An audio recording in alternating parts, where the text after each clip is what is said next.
Happy Halloween, everybody. We are giving you our week 9 starts and sleepers. Dave Kluge and I are going to go through our rankings for running backs, wide receivers, and we're putting a little bit of a twist on this one. We've been playing with the format of this and going through so many different players, but what we really want to do is help you guys, the audience, with the players that you are most worried about starting, players that might be sleepers for you, players that might be your flex decisions. So we're going to, I don't want to say gloss over, but we're going to skip past some of the more obvious ones, Dave. Like, top 15 running backs, those players that everyone's starting. We kind of don't need to say anything Get about Christian that. McCaffrey in Everyone your knows. lineup. Get Bijan Yeah, Robinson in your lineup. Yeah, you guys know that. you guys get it. You guys get it. What we want to talk about is that running back 28 in the rankings, the running back 32, and you're wondering who to start. That's what we're going to help you out with today. But before we do, Dave, this is a very important episode because we're dressed slightly different than we normally do. Yeah, we're in the spirit. And by saying in the spirit, I mean I picked this up at Walmart last year for $8, and this will be my Halloween costume for the foreseeable future. And you are what, a sandwich? Technically, yes. You might even say a processed meat taco. Processed meat taco. Yes. Let us know in the comments. Hot dog? Is it a sandwich? If not, what is it? Processed Yeah. meat taco? We need to know. I am trying to figure out what you are, and I don't quite know. I'm I not love too it. good with the pop culture references. I'm thinking there's something Spider-Man-ish there, but like you also have like a some sort of jet. I don't know. I don't know. I'm thinking you're like It's a Spider-Man in large trench coat. disguise. Yeah. Okay. You know what? Spider-Man moonlighting as a nighttime photographer is my final answer. Wow. You know what? Like, I do want to give you bonus points because before we started the show, I asked you if you knew what I was, and you're like, if it's anything pop culture, it's not going to get it. It's basically anything outside of food. It's not working out, right? You know what? Not bad. Not bad. I'm Gambit from the X-Men. Dave, are you familiar? Ah, You know the that was my X-Men. second guess. You know the yeah. Second guess. Second guess. You were I almost there. I don't know who Gambit is. I know Wolverine, the guy Oh, with the okay. claws. So did you see? Did you? I don't think you saw it, but are you aware of Deadpool and Wolverine, the movie that came out a couple years ago, 2 years ago, 1 year ago? No. I have not seen it, but yeah, I know it's a movie. Yeah, no, I wouldn't. It is. It's definitely it's a movie. It's a movie, and I'm like a fan of those. Like it was just it's a little gratuitous, but Channing Tatum is in it, and he does like just a really funny accent for this character. It's just awful, but that's exactly what the character does sound like. So yeah, YouTube it. It'll be great. Man, Spider-Man though, like moonlighting. That's a pretty good guess. All right, let's get into the actual reason everyone is here for this episode, and that is to talk about the starts and sleepers for week 9. Dave, we're going to do this like we always do. We're going to start with the running backs. We're going to go tier by tier. We'll start with tiers 1 and 2 for the running backs. I think we can just kind of say these. We're not really going to get, maybe we can talk about 1 or 2 players that really stand out to us, but I'm going to list these off for the audience and for you. So tier number 1, we got Christian McCaffrey, Jonathan Taylor, Jahmyr Gibbs, Bijan Robinson, Derrick Henry, Devon Achane, James Cook, Josh Jacobs, Javonte Williams. And then in tier 2, we move down to Kyron Williams, Chase Brown, Kamani Vidal, Ashton Jinty, Jalen Warren, Tyrone Tracy, Travis Etienne, Rico Dowdle, and J.K. Dobbins. So if you heard any of those names and those names are on your roster, those are must-start players. There shouldn't really be a conversation there, Dave, but is there a name here that stands out to you? I think the two that people might see like as a little bit questionable, like, are we sure these are must start guys? Rico Dowdle and Tyrone Tracy. And they absolutely are for me. I mean, all the comments that we've heard from Dave Canales, he's talking about Chuba Hubbard. And like when he does, it sounds like he's given a eulogy, like, oh, he was great for this team. He was such a leader. He was the guy that we really rallied around last year. Like he's still there. He's still on the team, but like it's always in past tense. And he's talking about how Rico Dowdle has just been so good that they can't ignore it. So I know we saw a little bit of a split over the last couple of weeks, and I expect that split to maintain. But as I've said, analytics, film, watching the game with a beer in your hand, it doesn't matter. Like Rico Dowdle is so much better, however you look at it. So I think we're probably going to see like a 70-30, 80-20 type split there. And then Tyrone Tracy is the other one. There's a lot of like weird resentment towards Tyrone Tracy. And we were talking about a pre-show a little bit, probably just because these wide receivers converted to running backs never really pan out. But Tyrone Tracy did last year. Like he was an RB2 on a per game basis. And now with Cam Scadaboo out of the picture, I expect that to maintain. So yeah, Rico Dowdle, Tyrone Tracy, not like the big names, not a Derrick Henry, Christian McCaffrey type guy, but still in the must start category for us. the two names from here that I'm looking at that they're still must start players, but maybe their value starts to diminish over the next few weeks could be Travis Etienne and J.K. Dobbins. With Dobbins, like we always have that little voice in the back of our head that's worried about injury, but also how much more of RJ Harvey could we see over the next few weeks? And then with Travis Etienne coming out of the bye, are we going to see a little more Bashal Tutin? Travis Etienne, I wouldn't say the efficiency has totally been starting to drop off, but we haven't seen the same explosive plays that we were seeing early in the season. We didn't see the same volume that we were seeing earlier in the season. And the Jaguars' offense worries me because it was starting to unravel a little bit, especially with Brian Thomas in that passing game. So those are And the two I think guys that. with the J.K. Dobbins thing too, I think a lot of people are expecting R.J. Harvey to take over because of the touchdowns last week, but his It role was the didn't same change at usage. all. He was Yeah. still playing a quarter of the snaps, like still got his like 8 touches, and like he does every single week. He just kind of got lucky with touchdowns. That to me doesn't signal any sort of takeover. This is still J.K. Dobbins' backfield. 100%, 100%. That's where I'm at. So those are guys that maybe have concerns going forward, but this week you are absolutely starting them. Dave, let's go into tier number 3 because this is where we have the players that we are starting to look at as some sleepers, some flex plays. So tier number 3, let's list these off. At 19, we've got Ken Walker the third, then David Montgomery, Alvin Kamara, Ja'Cory Krosky-Merritt, Kareem Hunt, Ramondre Stevenson, Woody Marks, Bam Knight, Zach Charbonnet, and Aaron Jones. Dave, any players from this tier? Why don't we'll trade back one and one? Any players from this tier that you see as a start, flex, or sleeper?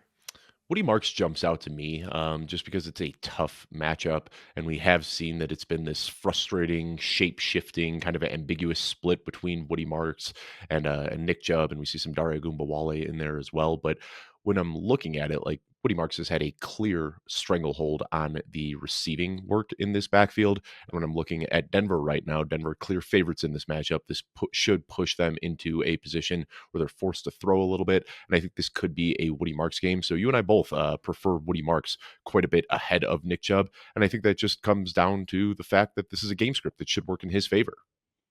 Yeah, Woody Marks is my running back 28, and Denver's not really bad against running backs. Like it doesn't look like a Right. desirable matchup on paper, but Woody Marks 9 targets over the last 2 games here, and Denver's allowed at least 3 receptions to running backs in 4 of their last 6 games. So this is something where you can see Woody Marks start to get more involved in the passing game. Also, 4 touchdowns allowed over the last 3 games. One of those is buoyed by a 2 touchdown performance, but there's been at least 12 PPR points in 3 of his last 4 games for Woody Marks. This is a guy who it may not be this big explosion, it may not be a full takeover of the running back spot, but the production is coming in. And if you need sort of a desperate RB3 flex play with some upside in the passing game, I'm looking at Woody Marks as well.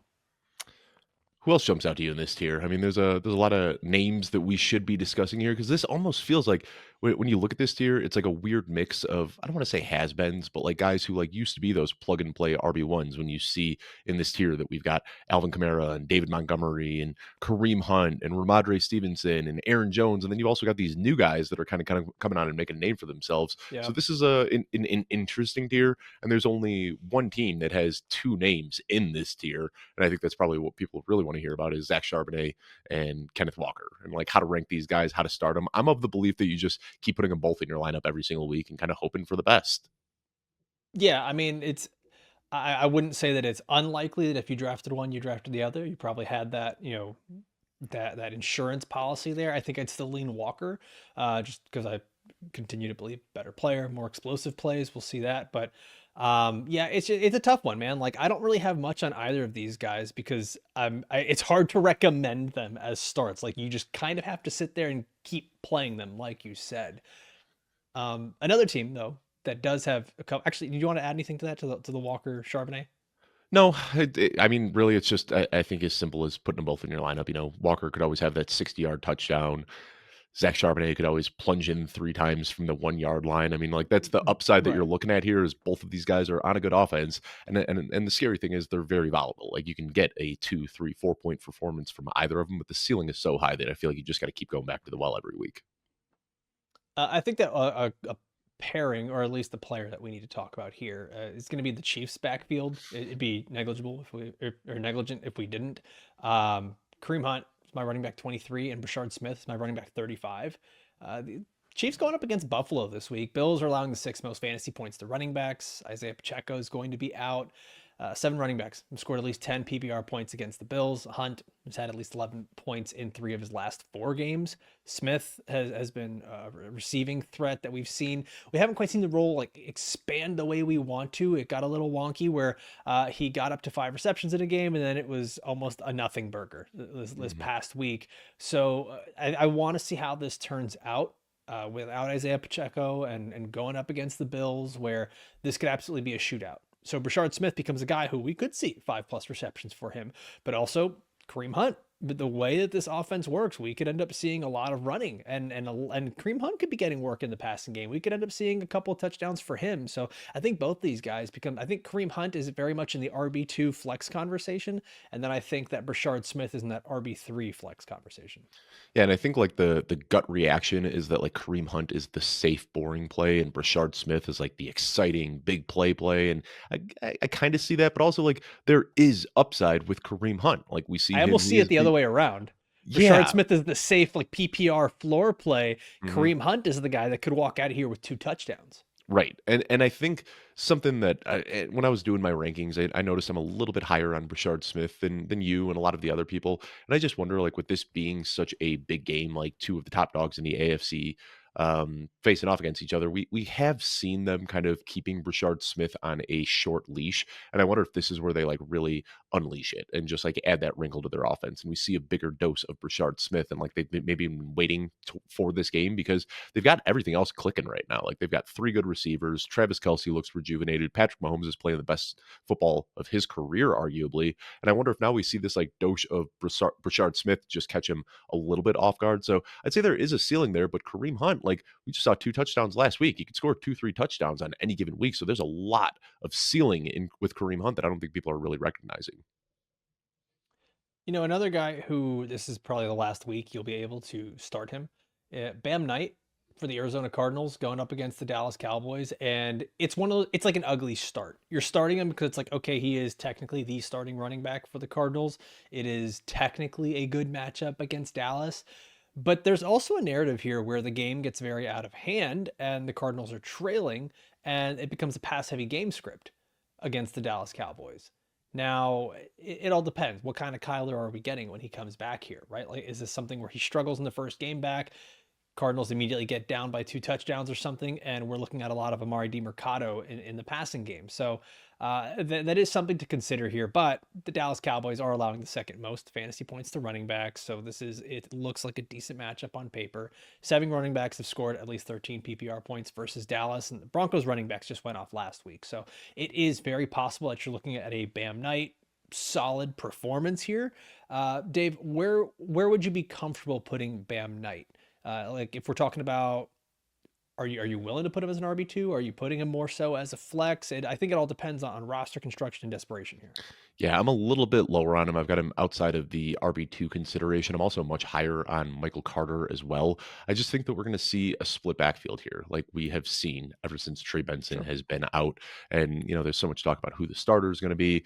It doesn't really matter. Like we Do we saw have Michael Carter confirmation start. that Carter will be active for game day? I know he was signed back to the practice squad. Do we have that confirmation yet? No, but that was kind of my read on the situation from the beginning, and that's what I Yeah. saw. Like, Okay. the news came out that Michael Carter was released, and everybody immediately, went to like Bam Night season, and I was like, these are just those roster games that teams are forced to play. So I'm guessing that he'll be back out there. Amari Mercado has also been practicing, so I think we might see him out there as well. Truth be told, this is kind of an avoid for me. Like I know it's a good matchup, and if you're desperate, you're hoping that one of these guys can get into the end zone. But I did cop out a little bit and put them much tighter in my rankings. I'm not really taking a stance on Bam Carter or Michael or Bam Knight or Michael Carter. Yeah, let's just call him Bam Carter. They're just kind of this enigma. Just two guys. But yeah, I'm looking at them both as like RB3 flex plays that you're hoping can score a touchdown. Which I will say, I mean, Bam Knight has had the goal line work here. So if that's what you're looking for as a touchdown, I think he might be able to give you that out. Do you have anyone else from this tier number 3 that you like? I got one more player, so I just want to throw it to you first. Um, Aaron Jones, just really Same guy. familiar. Oh, all right. Yeah, Aaron Jones, just familiar with this Detroit defense. Should be a game script that works in his favor. We saw Jordan Mason get like completely pushed out last week, and this is another game where I think that the Vikings might be trailing, which benefits Aaron Jones. Yeah, same thing here. Like the Lions are actually pretty strong against running backs, but it's mostly on the run defense side. Right. They're allowing the 10th highest target share to running backs, and that's what we kind of see for Aaron Jones. He's going to get used in the passing game. 13% target share last time that he and JJ McCarthy were together. Excuse me, no, actually much higher. Yeah. 16.5% target share last time that he and JJ McCarthy were together on the field. JJ McCarthy is expected to start this game, and even if he doesn't end up playing or gets taken out, Max Brosmer, I've heard it both ways. If he's in there, I'm expecting a few more checkdowns to Aaron Jones in this run. I don't want to say that this offense is going to run through him, but this could be one of those, like you said, Dave, bad game script, forced to check down, forced to pass a lot, get that ball into Aaron Jones' hands. And Jordan Mason has been highly ineffective as of late. Yeah, and I think it's that, a lot of people concerned about the age, concerned about the offensive environment, concerned about Justin Jefferson. Like we kind of talked about this yesterday on our trade target show. There's just like not great feelings right now around the Vikings as a whole. But this is a game script where like it wouldn't surprise me one bit if Aaron Jones leaves this game with 8 targets. All right, let's go down to tier number 4. This is going to be running backs 29 through 38. I'll list them off for you. It's Tyjae Spears, Kyle Monangai, Tony Pollard, RJ Harvey, Jordan Mason, Trevion Henderson, Brashard Smith, Nick Chubb, Chuba Hubbard, and Samaje Perine. Dave, give me your first guy that you want to talk about from this tier. Travion Henderson is an interesting one because Ramondre Stevenson didn't practice on Wednesday. I don't know what's going to happen though. Like I know it's so easy to just say like Travion Henderson season, it's here. Like fire him up. This is the moment we've been waiting for. But we know how the Patriots operate. Like Terrell Yeah. Jennings is going to come in. He's going to get some touches. They signed Dernis Johnson off the practice Do you see the squad, and rumor that the Patriots are looking to add another pass catching running back before the trade deadline? which wouldn't concern me too much for this week. Like it's already Thursday. Like even if they sign somebody today, by the time he flies there, gets the playbook, I mean it's going to be like a very limited Just package. in If life, just in general, I'd be right, concerned. long term, yeah, and again, we see a lot of buzz around the trade deadline, and I've seen people say that this is just like the most damning thing imaginable for Travion Henderson. But to me, like when I see this, that they want to go out and sign a running back, to me that just tells me that like maybe this is a more serious injury for Ramondre Stevenson. They were going in for the last month. They only had 2 running backs on the roster. Like that Terrell Jennings activation a couple weeks ago took so many people by surprise. I'm like, yeah, that's just the Patriots getting up to 3 running backs on the roster, like every other team in the NFL. So, Right. I know like trading for a running back, people think it's going to be a Brees Hall or Travis Etienne, but like it might be Get a, ready to start speaking Jerome Ford, buddy.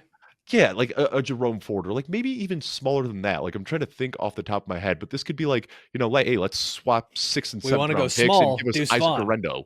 Yeah, something like that. I mean, like, and I think everyone's expecting this like huge splashy trade, and it's gonna be like Isaac Orendo moved to New England as a depth piece, something that like we just don't even really care about. Xavier Scott going from the Right. Yeah. Vikings. Yeah. Yeah. Yeah. Yeah, another guy from this tier that I think both of us have really liked. We've talked about him a couple times. Tyjae Spears.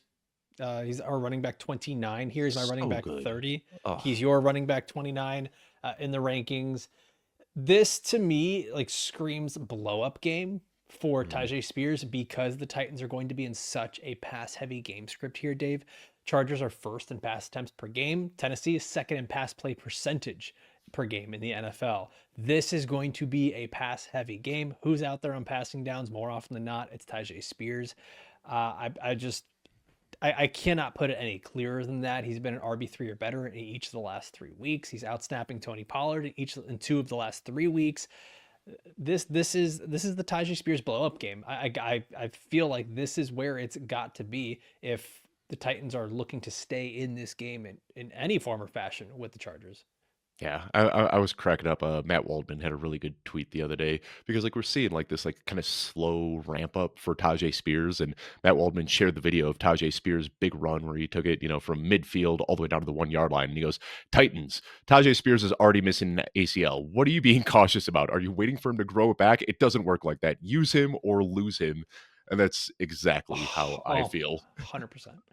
Yeah, I mean, 100%. he's just looked phenomenal. Like I'm at the point this week, I've got Tony Pollard ranked at like the RB4 bubble. Like, I don't even want to start Yeah. Tony Pollard if I had him. I think the opportunity to trade him is gone now. Like, his value is just in the toilet at this point. Like, he's just getting outplayed by the better, younger running back right here. I'm firing up Tajay Spears in so many leagues this week.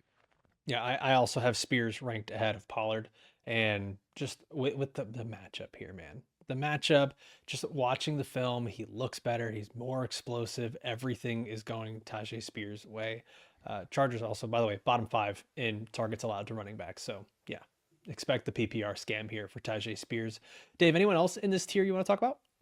Um, Nobody jumping out specifically. We already kind of talked a little bit about Travion Henderson, and we talked about Tajay Spears. Those are the big ones for me that I'm going to be watching closely. We already talked about RJ Harvey too, kind of with the J.K. Dobbins thing. I see a Mm-hmm. lot of excitement for plugging J.K. Dobbins into the lineup. I'm still kind of looking at him as like an injury away back who is like, when you're looking at starting him, like very much so just kind of a desperation flex. I'm gonna give one that's like like you just said, desperation flex. He's my running back 38 in these rankings. But Samaje Perine, Yeah. who has like continued to take more and more of a role. Now, I say this with the disclaimer: Joe Flacco is looking like there could be injury concerns heading into the week. So if he plays, yes, if Flacco, Perine, cool, desperation flex. If Flacco's out, like just don't start your Bengals. Like don't start Samaje Perine. Chase Brown's a flex, and then you got to start Jamar Chase and T Higgins. But going up against Chicago this week, Dave. Chicago seventh most fantasy points allowed to running backs. 6 running backs have scored 13 or more PPR points against them this season. And Pirine is like in a near 50-50 split. He had 43% of the team's rush attempts last week. He's already the better pass blocker, so you'll see him out there on passing downs as well. So if this is there's a potential shootout here if Joe Flacco is playing and Caleb is on his game against this Cincy secondary. We could actually see a lot of Samaje Perine in this game. So he's a fun desperation flex if you are really, really hurting at running back. Yeah, and I think this is one of those games. Like we get a few every single week that's just like a fire all cannons, like get everybody in your lineup. And that's this Bears Bengals matchup to me, like two Mhm. pretty bad defenses. And it's not that the Bears are like a terrible defense, but it's just they're such an aggressive defense that they regularly give up big plays. And like if they're not getting a running back down in the backfield, he's making it all the way to the safety. So we see these big chunk plays from the running backs. We see the big explosive plays in the passing game when the Bears defense is blitzing heavily. So this is one where like Samaje Perine, he's in flex consideration for me. We're not talking about tight ends on this show, but like even Colson Loveland is kind of in that Yep. streaming discussion. Like this is just like if I'm looking for people to pick up off of waivers, this is like, oh, Colson Loveland's available, Olamide Zaccheaus is available, Andre Yosevach is available. Like in those really really deep leagues, this is the game that I'm targeting. I will say one of the guys you mentioned there, and I'll bring it up later as well. The Bears do have some injuries this week, like guys Mhm. that have not practiced. So I know Luther Burden's still out after the concussion.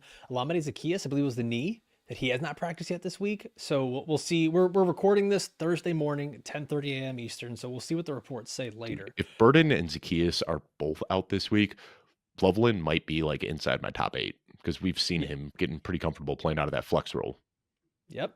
Yep. And that's a tease for maybe some DJ Moore talk a little later in Ooh. the show. Let's go down to the final tier here for the running backs. This is tier number 5. This is running backs 39 through 45. Dave, we're looking at Ollie Gordon the second, Kenneth Gainwell, Emmanuel Wilson, Jeremy McNichols, Bashal Tutin, Blake Corum, and Tyler Algier. Let's each pick one out of here. Who stands out to you? Emmanuel Wilson has looked really, really good with his limited opportunities. And last week, we saw it was a pretty close game at the final score, but really it was the Packers just kind of running away with this one. And because of that, we saw Emmanuel Wilson get some extra looks and 5.5 yards per attempt, also 8.7 yards per reception. He's just been efficient with his touches, and we're seeing that slowly start to grow. We saw 6 carries 2 weeks ago, saw 11 carries last week. I think in what could potentially be, maybe a little bit of a closer game, we might not see him completely blow it up there, but Carolina's been playing well recently. But if this game does get out of hand as well, Emmanuel Wilson always kind of has that garbage time out in the fourth quarter where he can just get some carries, he can punch a touchdown in, he can catch some targets, even if it's a closer game. I think what we're seeing is Matt LaFleur has always kind of had this two-headed backfield approach. And since trading for Josh Jacobs last year, they've really just leaned on Josh Jacobs. And I think over the last few weeks, they've realized, wait, Josh Jacobs plays better when he gets a little bit of rest and we can get Emmanuel Wilson out there. And he is not a liability on the field. He's playing good football as well. So again, I mean, we're deep in the rankings here. Like I'm looking at Emmanuel Wilson in most situations, it's just kind of a handcuff running back. But if you are really, really desperate, there is some upside there. So I think a lot of it is just the Packers understand that they are a team that is more than just making the playoffs. They want to try to win a Super Bowl here. And the way you do that is if you're going to ride Josh Jacobs through the playoffs, you got to keep him healthy, get some of the wear and tear Right. off him. So we might see that a little bit here throughout the rest of the season. So I would not be surprised to see more Emmanuel Wilson. We've never really been able to see any Marshawn Lloyd. So yeah, well, Wilson's a guy I think is interesting. Where would you do you have him as like a second flex? Because I don't think he's not a running back one or two in your fantasy lineup. I don't think he's your first choice as a flex, but this isn't some of those deeper leagues where you're starting multiple flexes. Is that kind of where you have him?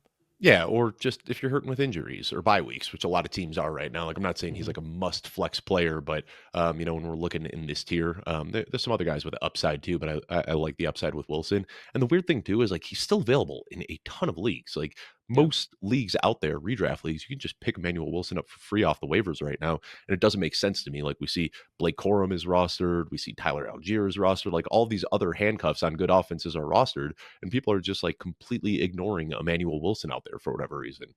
You know what it is? He needs a cooler name. Like it's just Maybe, not a cool name. Like give me maybe. you when you mixed up Bam Knight and Michael, give me Bam Carter. That guy. I'm rostering him. I'm starting him sight unseen. Like I yes, in. Emmanuel Wilson. Eh, not as Yeah, fun. yeah. I mean, I'm All looking right. right now. He's still available in 87% of leagues. So if you're listening to the show, flip over your sleeper app and pick Emmanuel Wilson up. Like at worst, he's a stash that could give you some very usable weeks. And even right now, he's still a desperation flex. The guy that I like out of this tier, Jeremy McNichols, Hmm. a name that not a lot of people are starting, probably not a lot of people are rostering.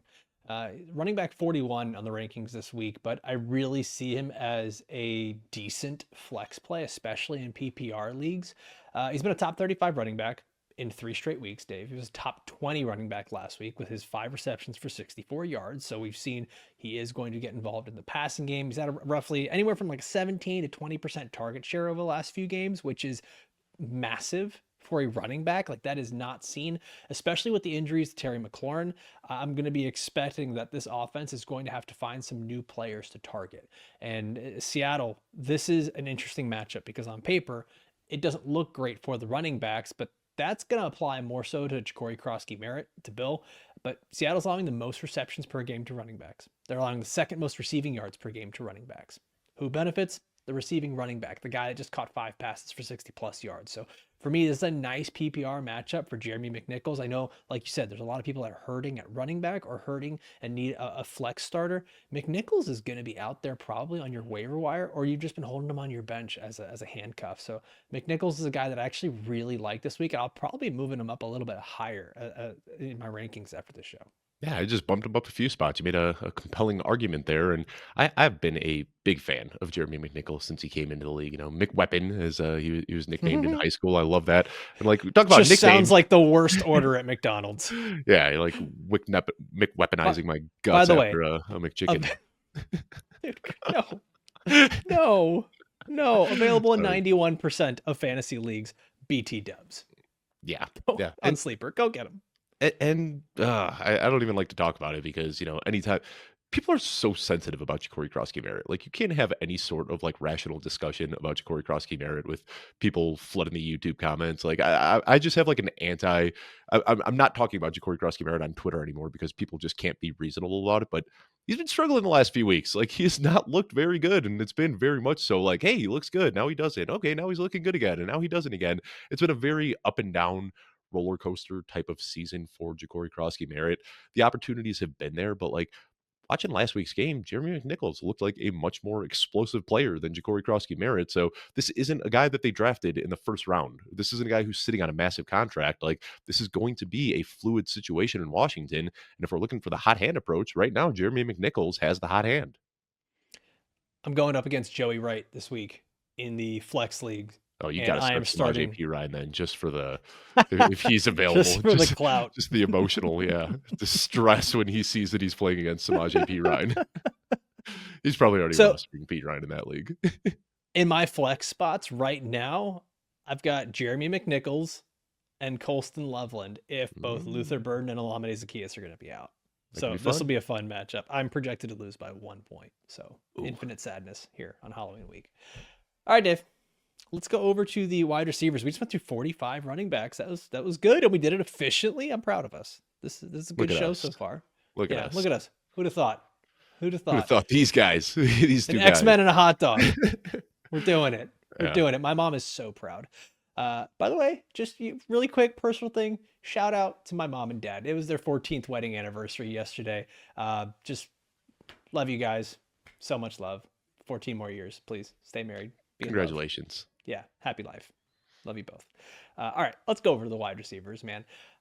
We are going to do the same thing here, kind of go through these first two tiers, and we'll slow it down. I mean, wide receiver, so tier one, wide receivers 1 through 9. Jackson We Smith and are Jigba. missing Jamar Chase. There was a formatting issue, it appears. Of course, there's a formatting issue because why wouldn't there be? You know, while you're reading these, I will It's get the out. apostrophes. I'll Sure. reach. Jamar Yeah. Chase is number one. Let's just, Yes. Jamar Obviously. Chase is number one. Yes. Then it's Jackson Smith and Jigba, Puka Nakua, Amon St. Brown, CeeDee Lamb, Rasheed Rice, Roma Dunze, Justin Jefferson, Drake London, Devontae Adams. Luckily, that doesn't really mess up the rankings all that much. It just pushes everyone down one with Jamar Chase. We do it on a spreadsheet, guys, and then the apostrophe throws things off. It's just, it's weird. So Dave, once again, I don't think there's anything to add here Shout out out of this Dylan group. though. I just opened up Basecamp, like our internal messaging system, to let he Dylan knew. know, and he was already He on knew. it. He goes, He Jamar knew. Chase is supposed to be wide receiver one. Shout out Dylan. Yeah, that's why you hire like people He who knew. live and breathe football to do your graphics, because he sees it and he's like, no, this ain't right. way to take it seriously, guys. Hosting a podcast, talking about it. Could you imagine the comments if we just didn't have Jamar Chase in the rankings? Yeah, yeah, yeah. I just realized it at first because I was like I've got Jamar Chase. He's my wide receiver one this week, and it was tough. Like you know how much I love Same. JSN. Like we were both all over JSN this weekend or this year. So like felt good being able to move him up to wide receiver one. But the pace, like what Jamar Chase is doing with Joe Burrow right now, you can't have anybody else at that top spot. Yeah. Okay. Let's so we'll make that adjustment as we go along here. You guys are seeing us just fall apart in real time. I'm gonna need some candy after this. Let's go to tier number 2. Oh, good. And now everything has totally shifted on the spreadsheet, so this will be fun. So tier number 2, everything has just gone off the rails. Tier number 2 here, as we get into this one, Michael Pittman Jr., George Pickens. This is, by the way, wide receivers 10 through 16. Michael Pittman Jr., George Pickens, DK Metcalf, Lad McConkey, Jalen Waddle, Zay Flowers, and Nico Collins. Dave, anyone that stands out there for you? Michael Pittman, like, we're just ranking him as wide receiver one now, and I think we should. But, when we were doing that trade show yesterday, I said I ran some of that regression stuff looking, and like, I don't want to say that the Colts are going to regress because Daniel Jones has been playing great. I love the offense that Shane Steichen has built there. This team leans on pre-snap motion more than anybody else. Like they are just the most efficient team in football right now, and they're 7-1 for very good reason. But at the same time, like so much of Pittman's production has come from touchdowns. So much of Jonathan Taylor's production has come from touchdowns, and we're seeing like decent usage there, but I don't know if we are seeing what warrants wide receiver one consideration like we have him in our rankings. So it's a really delicate balance between like looking at the player profiler, because right now Michael Pittman is 24th in the league in target share, but also the Colts are red hot and he keeps scoring touchdowns and he's playing like a wide receiver one. So you want to rank him there. So he's probably the riskiest of the guys that we have in this tier, but also like I'm just not going to bet against the Colts right now because they look awesome. Yeah, I mean, honestly, if anything, I might say riskiest is going to be Nico Collins, who both of us have up relatively high, and I labeled him as a trade target yesterday, and I still stand by that. He's a trade target, but we're also seeing we're not sure what type of Texans offense we're going to get back this week. You're starting him no matter what. It's more of a matter of, are you going to get that wide receiver one production? What's going to happen with this wide receiver room with how ambiguous it is, right? Because they've got 3 different Iowa State wide receivers: Xavier Hutchinson, Jalen Knoll, Jaden Higgins. All 3 guys were able to produce last week. We got Christian Kirk coming back. It's weird. Like there's not really advice to give. It's more so of just manage expectations. But I think Nico Collins probably ends up being one of the more volatile players in this tier, which is very weird to say after his career. And for as much as we're talking about these as like your plug and play wide receivers, there's a lot of dissension in our rankings. Like, typically in this like top 20, you and I are just like 1 or 2 spots off from players, We're and I'm not pretty gonna go off through on all of Jalen them. Waddle. But yeah, like this whole like this whole wide receiver tier two tier. We've talked about it a lot this year. Like once you get past that kind of top 8, top 10 players on a weekly basis, there is really no consensus. Like all of these guys are very volatile. So where you and I are usually very much so in lockstep, there's quite some dissension with these next 20 or so receivers. Yeah, I've been eating a lot of candy this week, so might be affecting Same. the way I'm analyzing things. Let's go down to tier number 3. And Dave, this will be wide receivers 17 through 23. So just a small batch, a little batch of wide receivers. At 17, we've got Tedero McMillan, 18, Marvin Harrison Jr., 19, Chris Olave, 20, Brian Thomas Jr., 21, T. Higgins, 22, Cortland Sutton, and 23 is Travis Hunter. So Dave, who stands out to you from this tier? I mean, we got to talk about the Jaguars receivers, right? Like that's Yeah. if we're Yeah, talking Travis about Hunter was my guy to talk about in this one. yeah, and we could just kind of open the discussion there because like I did the thing that I do often with these situations. I just put them back to back in my rankings and like figure it out. I don't know. Like, Travis Hunter to me, I've been saying for the last month now that I think he's just the better wide receiver. And now, did you see yesterday Brian Thomas Jr. is in a no contact jersey at practice? hmm I hmm don't know what's going on here, man. It's a weird situation. I'm making this switch right now. I'm putting Travis Hunter ahead of Brian Thomas I, Jr. so what I like to do for It these took me rankings 10 seconds is, of talking to myself. yeah, like you didn't even do anything. You just spoke to yourself things you already knew. What I like to do, at least for these early in the week, is say, okay, if player X is playing, this is where I would rank them. Then once player X is, because you can have so much gray area in rankings if you don't do it that way. And so once I find out that player X is not playing, then I adjust everything, remove them, put, the next trickle down player up. So as of right now, I still do have Brian Thomas ahead of Travis Hunter. But like you said, there's the non-contact jersey. Um, it's just been weird vibes with the Jags and Brian Thomas Jr. You and I talked about this when the injury occurred on field. Nothing happened. Like nothing happened. He just grabbed his shoulder and that was it. But we didn't see what went down. It could have been So from a previous play. I think, and I don't want to speculate too much. I'm not a doctor. I'm not analyzing Brian Thomas Said the Jr. man in the here. hot dog costume. No, you're not a doctor. Correct. But I had a torn labrum a while back, and I had to deal with that injury for like a year. And when I went back, like I watched that Brian Thomas Jr. play like 100 times in a row. Just like what happened here, and like what he does, he puts his arms out in front of him and then kind of grabs at his shoulder. And if you Mhm. have a torn labrum, that's what it is. It's like when you put your arm out in front of you and you put your arm like ahead of you, that's how you deal with these like injuries. And it just kind of causes this like sharp stabbing pain here. And NFL teams aren't obligated to tell us the specifics of injuries. Like they don't have to say like he has a torn labrum Boy, in his are they left arm. not. Right. So all we see is shoulder. And labrum injuries are tricky because there's different places that it can tear. There's different severities of the tear. You can play through it sometimes. Sometimes it requires surgery. Sometimes physical therapy. Can like it's a very complex injury. And part of me wonders if that's what he is dealing with. And that would explain the alligator arms when he's going across the middle of the field and he's like not stretching out for these balls. That would explain why he's shying away from contact. That would explain why just like reaching out and just engaging with the receiver is enough for him to hurt his shoulder. I really think that we're going to get, if not within the next week or two, at the end of the season, like the season's going to end. We see this all the time. Like these players kind of have down years and then the season ends and then they're just like, oh, by the way, Brian Thomas Jr. is getting surgery on his shoulder. Right. I think that's what's happening here with Brian Thomas Jr. It wouldn't surprise me. I mean, we can't really speculate because we don't know, Right. but it just wouldn't surprise us. I mean, we've been very reactive. I'm the royal we, by the way, as a community for fantasy football, watching these players, specifically a guy like Brian Thomas, sort of struggle throughout this year. Um, it would definitely lend a lot of explanation. But the point of this show is to figure out who we're going to start in week 9. I think both of us would agree Travis Hunter is a good player to start this week.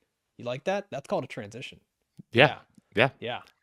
I mean, I'll ask you right now, like I am in a situation this week where I have 3 wide receivers and I can only start 2 of them.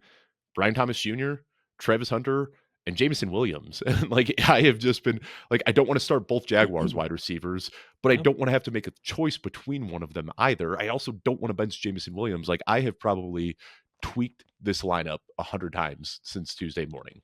This is one of those where I always like to explain that rankings are sort of a language that need interpretation. And right now, like I said, I have Brian Thomas ahead of both those guys. But if I was making the determination of who to start this week, it's going to be Travis Hunter and Jamison Williams. Well, one, because I have both those guys on my show sheet as sleepers, but two, because of the Brian Thomas Jr. injury. I don't want to sit around waiting for that and seeing, is that going to work out? What if he goes out there and it's hurting him and he comes off the field after one play? Like, I can't take a zero, right? And people are probably laughing on the other side of this. Well, you don't want to take a zero, don't start Jamison Williams. We'll talk about that in just a little bit. But Dave, I mean, I'm going with Travis Hunter and Jamison Williams in that scenario. Yeah, and I, I do have Jameson Williams a little bit further down in the rankings I because mean, when you look at same. We his have them medium exactly the outcome, same. yeah, because the median outcome for Jameson Williams is like 7 points is basically what we've seen this year. But we're also hearing the good Mhm. buzz coming out of the bye. We're hearing Dan Campbell say that he wants him to be a little bit more involved, and really just like simple regression here, like positive regression, I should say. Like I just don't see a world where It's a just regression. 24-year-old receiver just falls off and like just doesn't start playing well. Like this guy looked awesome last year. He's been very underutilized this year. I have faith in Dan Campbell to do some self scouting during the buy and say, hey, this guy that we just gave $80 million to, let's get him involved in the game plan. By the way, everyone that's just listening, it's regression to the mean. I just got Right. to let you everyone know that it's not But when I positive or said negative regression, regression. I felt like I had to say positive because if Yeah, I say, I'm expecting regression from Jameson Williams and people are, well, he had 0 points. What's a regression from zero? Yeah. it's been topic of conversation for like 12 years in sports media. I saw it It's a like great thing. blowing up on Twitter again a couple days ago. It's like it is so cyclical. Like regression, what does it mean? And then 2 weeks later, it's like, oh, we're going to talk about PFF grades. Like we just do the same thing every single year. We just keep Time's a flat recycling the circle. same. Yeah, yeah. I'm over it. In your most wisdomous outfit as a hot dog, you give Yeah. us all the best advice. Okay, let's get back here. Let's get back Yeah, here to yeah, the yeah, tier number yeah. three. Do that. Travis Hunter is the guy that we wanted to talk about. And Travis Hunter is sort of showing, right, he can be the guy to take over this wide receiver room. Last game, big time performance, 14 targets, 8 receptions. He's had 21 targets over the last 2 games, Dave. And like this is something that you and I have talked about. The role is growing on offense. You mentioned the post-bye rookie bump that we can be looking out for here. And with Brian Thomas dealing with the injury, it's not only is it a good opportunity, but it's a good matchup with the Raiders allowing the 5th most fantasy points to wide receivers. Travis Hunter, I think if you have him on your roster, and especially where you drafted him, I do think that he is a must start this week for week 9. Yeah, similar to what I said yesterday about Jameson Williams, where I was like trying to trade away Jameson Williams. And then when, you know, I realized how people were valuing him, I was like, oh, I'm going to go buy Jameson Williams. Had a similar experience with Travis Hunter. Like I was thinking some people would want to like buy in, seeing that he's been, running more routes than any other wide receiver in football, seeing that Brian Thomas is junior, hearing what they're saying out of Jacksonville. And when all of my trade offers for my Travis Hunter started getting rejected, I was like, okay, well, I guess I'm going to go buy Travis Hunter now instead because I think that he's just undervalued on the market right now. All right, let's go down to the next tier. We got 2 tiers left here, tiers 4 and 5. Tier number 4, it's going to be wide receivers 24 through 32. We're going to kick this off with Khalil Shakir, Keenan Allen, Stephon Diggs, Jamison Williams, Deebo Samuel, Xavier Worthy, Wan'Dale Robinson, DJ Moore, and Jordan Addison. Dave, who stands out to you in this tier? Keenan Allen is definitely the most interesting player because last week we Hmm. saw him play just 24% of the snaps. And typically you see a guy with a 24% snap share, he is so far off the fantasy radar. But that was one, that was such a beatdown. Like they didn't need Keenan Right. Allen out there. Like they were doing fine without him. So I think that was one of those just like, you guys got this. I'll just watch you from the bench. And I think that's kind of where they were at in that game. Um, Veteran rest day on game day. Right, veteran rest day kicking in like midway through the second quarter. Still, it was just like one of the funniest things I saw, like him catching a first down, like sliding, getting up, signaling for the first down, and then just walking to the bench. Like it's just like he It's like, is all right, I'll see you guys tomorrow. right. And this game against Tennessee could end up getting out of hand again. And I think that's the fear here is like, how often are we going to see this like mid-game load management for Keenan Allen? Because I could see them again going into halftime against Tennessee up 3 scores and Keenan Allen just saying, hey, let's go get Aronde Gadsden some reps. Let's get Quentin Johnson's confidence back. And that worries me a little bit. We know when he's on the field in close games, he is, the most trusted guy behind Lad McConkey. But this game script does worry me a little bit. Yeah, I mean, it could, right? But like yeah, I think I'm with you on that one. I know I it's know, I know the scary because Chargers like he pass plenty, but like there could be a let's get Trey Harris more involved as the game goes on here. And that's it. The term I used the other day, Jeff Bell and I, we did like a deep dive on the Chargers. And I just said it's an embarrassment of riches. Like it truly is. Like we talked after week one saying, like you and I were saying that this is like one of the best wide receiver trios in the league. And then they get to add Aronde Gadsden on top, who like right now looks like the best pass catching tight end in the league. And they've got Yeah. Trey Harris out here doing things now. And now, like even without Omarion Hampton and Najee Harris, they've got Kamani Vidal playing great football. Like this team just they are deep and everybody is ready to step up. And that concerns me a little bit, though. Like they're going to have some games where they just don't even need Keenan Allen. These are always risky too, though, because yeah, you could have the game script just totally take Keenan Allen out, but also like it's an easy matchup. He could So be a do part you of the reason that they're up 3 scores at right? halftime. Like Like, do he can you have bench two him and he's touchdowns in the got first quarter, right? exactly, exactly. Like you don't Right. bench him and then he's got 2 touchdowns in the first quarter and everything goes a different way. So, yeah, I mean it's good conversation, man. Like this is why it's wide receiver 25. Like he's a flex play. And, He is and a I'm even flex a play. little He's bit right there. lower on him this week than that. Like I've got him all the way down at wide receiver 30, which feels sacrilegious, but the 24% snap share really concerns me from last week. Yeah, and once again, game script. Right. You're right on that. A guy that I'm interested in this week, Jameson Williams. He is my wide receiver 29. He's wide receiver 27 in our consensus rankings that we have here. This is risky, so I will say approach with caution. But we talked about this in yesterday's trade target episode, where Jameson Williams has been talked about by the coaching staff as a guy that they want to get involved coming out of the bye. And Dave, I've looked around. A lot of people have Jameson Williams as a sit this week, a player that they are just not interested in starting this week. I'm comfortable saying that we are zigging while everyone else is zagging, and I'm not worried about it. I mean, I'm a little worried. I'm not gonna lie, but like I'm not coming in here with really the down look that I think so many other people have. Um, since week 6, no team has allowed more fantasy points per game to the wide receiver position than the Minnesota Vikings. Minnesota's given up 5 touchdowns to wide receivers in the last 2 games. If we're talking about a player like Jameson Williams, who is a big play threat constantly, which by the way, the downfield threats, DK Metcalf, AJ Brown, Yep. a few other guys on here had some big games against Minnesota. What are we talking about then? Like, if this is not a time to take the risk on Jameson Williams and start him, then you're probably never going to start him, and then you just shouldn't have him on your team. Is that where you're at, kind of?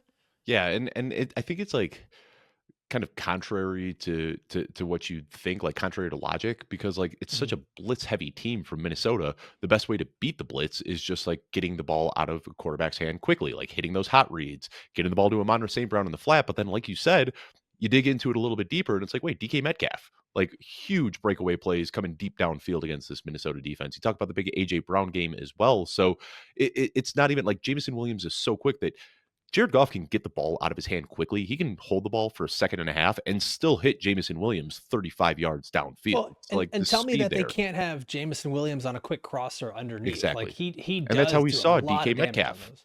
That's exactly where we saw DK Metcalf. It was just like on a slant, got the ball out of his hands super quickly, hits him in stride, and he's off to the races for whatever it was, a 70-yard touchdown or something like that. So yeah, Jameson Williams, we know who he is. Like he is a very boom bust player, but I just what we saw through the first half of the season, it's hard to contextualize because it doesn't make sense to see a young ascending player just not getting usage and not being as efficient with his touches. I think that they're going to be making a more concerted effort to get him more involved. So yeah, you and I are both well ahead of consensus on Jameson Williams this week. I wish I knew how to quit him.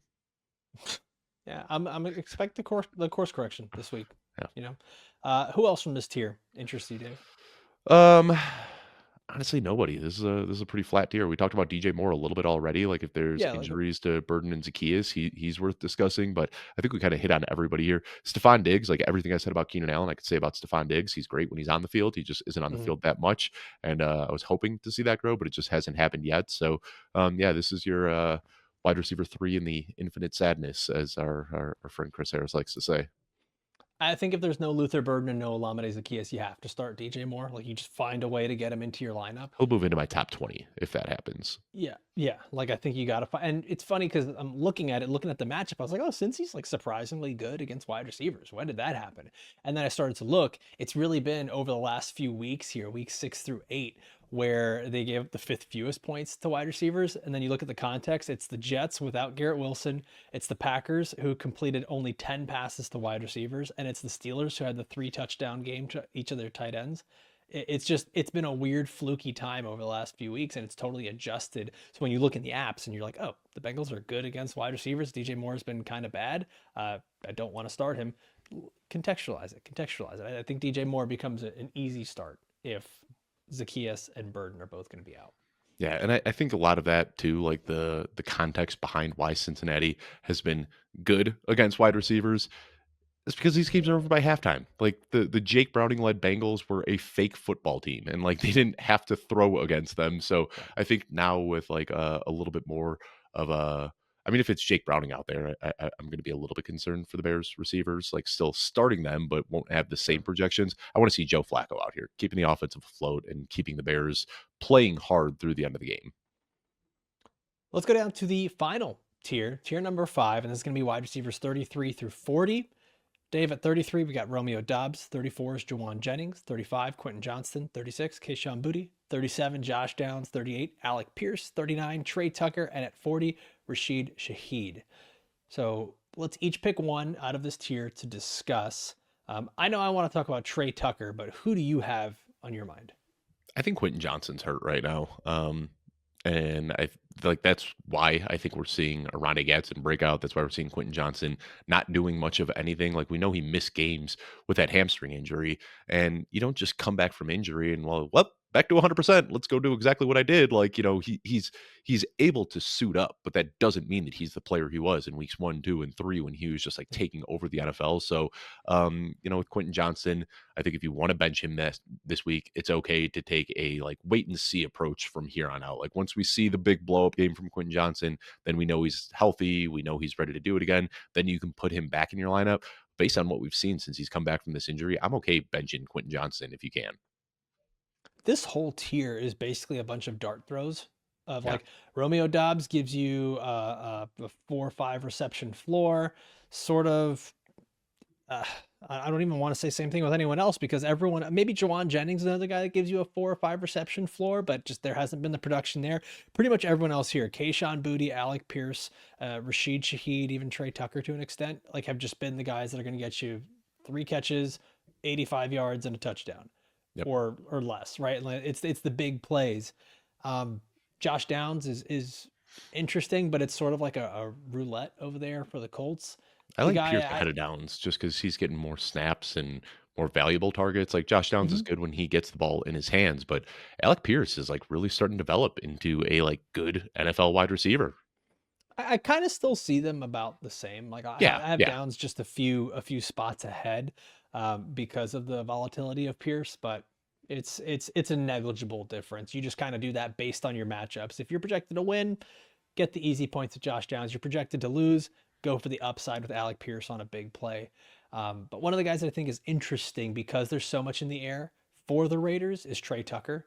Do we get Mhm. Jacoby Myers starting this week? Is Brock Bowers officially going to be back this week and going up against Jacksonville? It's a good matchup Buried for a the wide lead too. receiver. Tyler Lockett is with the team now, and like That's not the lead, Dave. I That's mean, not the lead.